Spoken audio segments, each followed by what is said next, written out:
آج آپ کو دو قرآنی واقعات سنانے ہیں، مختصر مختصر۔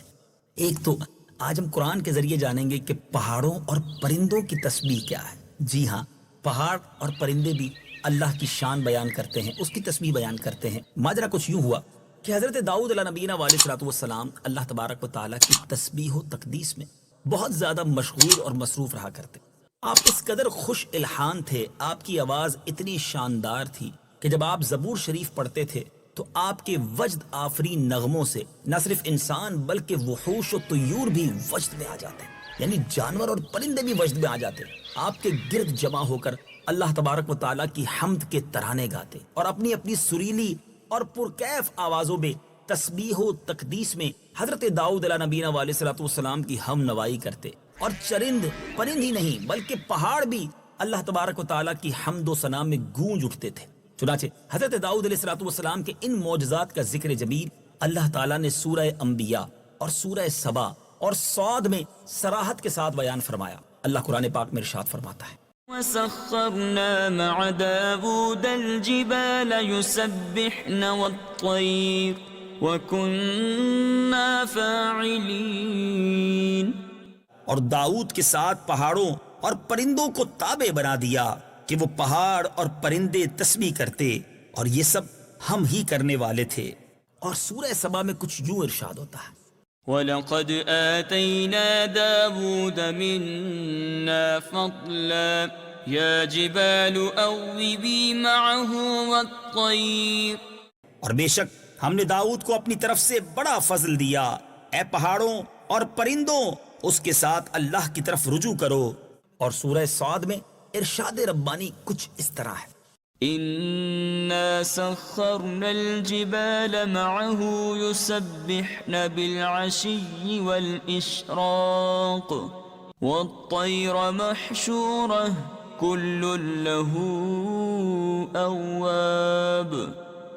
بے شک ہم نے اس کے ساتھ پہاڑوں کو تابع کر دیا کہ وہ شام اور سورج کے چمکتے وقت تسبیح کریں، اور جمع کیے ہوئے پرندے سب اس کے فرما بردار تھے۔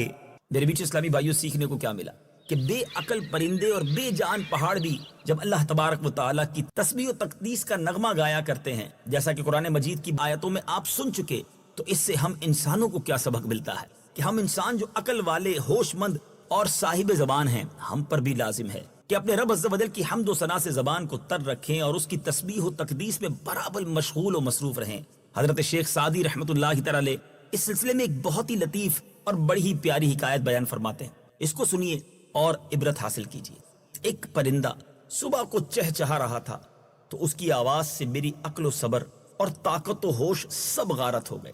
میرے ایک مخلص دوست کے کان میں شاید میری آواز پہنچ گئی تو اس نے کہا، مجھے یقین نہیں آتا کہ ایک پرند کی آواز تم کو اس طرح مدہوش کر دے گی۔ تو میں نے کہا کہ یہ آدمیت کی شان نہیں ہے کہ پرند تو تسبیح پڑھے اور میں خاموش رہوں۔ سبحان اللہ، یعنی پرندے تسبیح کرتے ہیں، دیکھیں نا کتنا اچھا لگتا ہے، صبح بندہ اٹھے تو پرندوں کی پیاری سی آواز آتی ہے، یہ اللہ کی شان اور اس کی تسبیح بیان کرتے ہیں۔ پھر کیوں نہ ہم اشرف المخلوقات ہو کر اللہ تبارک و تعالیٰ کا خوب ذکر کریں۔ اب بات کرتے ہیں میرے بیچ اسلامی بھائیوں، گستاخ رسول کا انجام۔ یقیناً یہ بہت ہی بڑی برائی ہے کہ کوئی شخص معاذ اللہ کسی نبی کی گستاخی کرے، مگر آج ہم بات کریں گے ابو جہل کی۔ ابو جہل اور اس کے قبیلے کے دو آدمیوں نے حلف اٹھایا کہ اگر ہم لوگوں نے محمد صلی اللہ تعالی علیہ وسلم کو دیکھ لیا تو ہم پتھر سے ان کا سر کچل دیں گے۔ معاذ اللہ، یہ ناپاک ارادہ تھا ان کا۔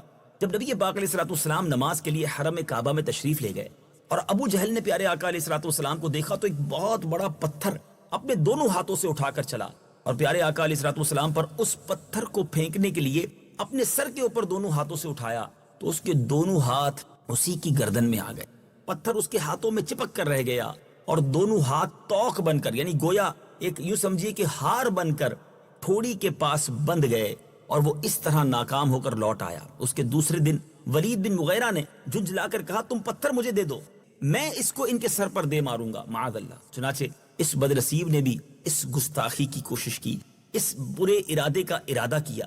نبی پاک علیہ الصلوۃ والسلام پر جب پتھر چلانے کا ارادہ کیا تو یک دم اندھا ہو گئے۔ پیارے آقا علیہ الصلوۃ والسلام کی آواز تو سنتا رہا مگر پیارے آقا علیہ الصلوۃ والسلام کی صورت کو نہیں دیکھ سکتا تھا۔ مجبوراً پلٹ گیا تو اپنے ساتھیوں کو بھی نہ دیکھ سکا۔ جب آواز دی تو ساتھیوں نے پوچھا کیا ہوا؟ اس نے اپنی مجبوری کا حال بیان کیا کہ میں تو اندھا ہو گیا ہوں، مجھے نظر ہی کچھ نہیں آتا۔ اس کے تیسرے ساتھی نے غصے میں بھر کر پتھر کو اپنے ہاتھ میں لیا کہ نبی پاک علیہ الصلوۃ والسلام کے قریب ہی جب پہنچتا ہے تو الٹے پاؤں بدحواس ہو کر بھاگا اور ہانپتے کانپتے ہوئے اپنے ساتھیوں سے کہنے لگا کہ جب میں ان کے قریب پہنچا تو میں نے دیکھا ایک ایسا سانڈ ان کے قریب اپنی دم ہلا رہا ہے، میں نے آج تک ایسا خوفناک سانڈ نہیں دیکھا ہے۔ لات و عزا کی قسم، اپنے بتوں کی قسم کھا کر کہتا ہے اگر میں ان کے قریب جاتا تو وہ مجھے ہلاک کر دیتا۔ اللہ غنی، 3 گستاخوں نے برے ارادے سے نبی پاک کو نقصان پہنچانے کی کوشش کی۔ رب عز و جل نے اپنے حبیب علیہ الصلوۃ والسلام کا کیا شاندار حفاظت کا انتظام کیا، اور اس واقعے کو قرآن میں کس طرح بیان کیا گیا، آئیے سنیے اور اپنے ایمان کو تازہ کیجیے۔ إنا جعلنا في أعناقهم أغلالا فهي إلى الأذقان فهم مقمحون وجعلنا من بين أيديهم سدا ومن خلفهم سدا فأغشيناهم فهم لا يبصرون۔ ہم نے ان کی گردنوں میں توق ڈال دیے ہیں تو وہ ٹھوڑیوں تک ہیں اور وہ اوپر کو منہ اٹھائے ہوئے ہیں، اور ہم نے ان کے آگے دیوار بنا دی اور ان کے پیچھے بھی ایک دیوار بنا دی، پھر انہیں اوپر سے بھی ڈھانک دیا تو انہیں کچھ دکھائی نہیں دیتا۔ میرے بیچ اسلامی بھائیوں، پیارے آقا علیہ الصلوۃ والسلام کے یہ معجزات میں سے ہے کہ بار بار کافروں نے آپ علیہ الصلوۃ والسلام کو قتل کرنے کی سازش کی، اپنی خفیہ چال بازیوں اور بدکاریوں میں کوئی کسر نہ چھوڑی، مگر سرکار دو عالم صلی اللہ تعالی علیہ وسلم کو کسی قسم کی بھی کوئی آنچ نہ آ سکی، اور رب کریم عز و جل نے جو پیارے آقا سے وعدہ کیا تھا وہ کس طرح پورا کیا۔ قرآن میں رب ارشاد فرماتا ہے واللہ یعصمک من الناس، یعنی اے محبوب اللہ عز و جل لوگوں کی چالوں سے آپ کو اپنی حفاظت میں رکھے گا۔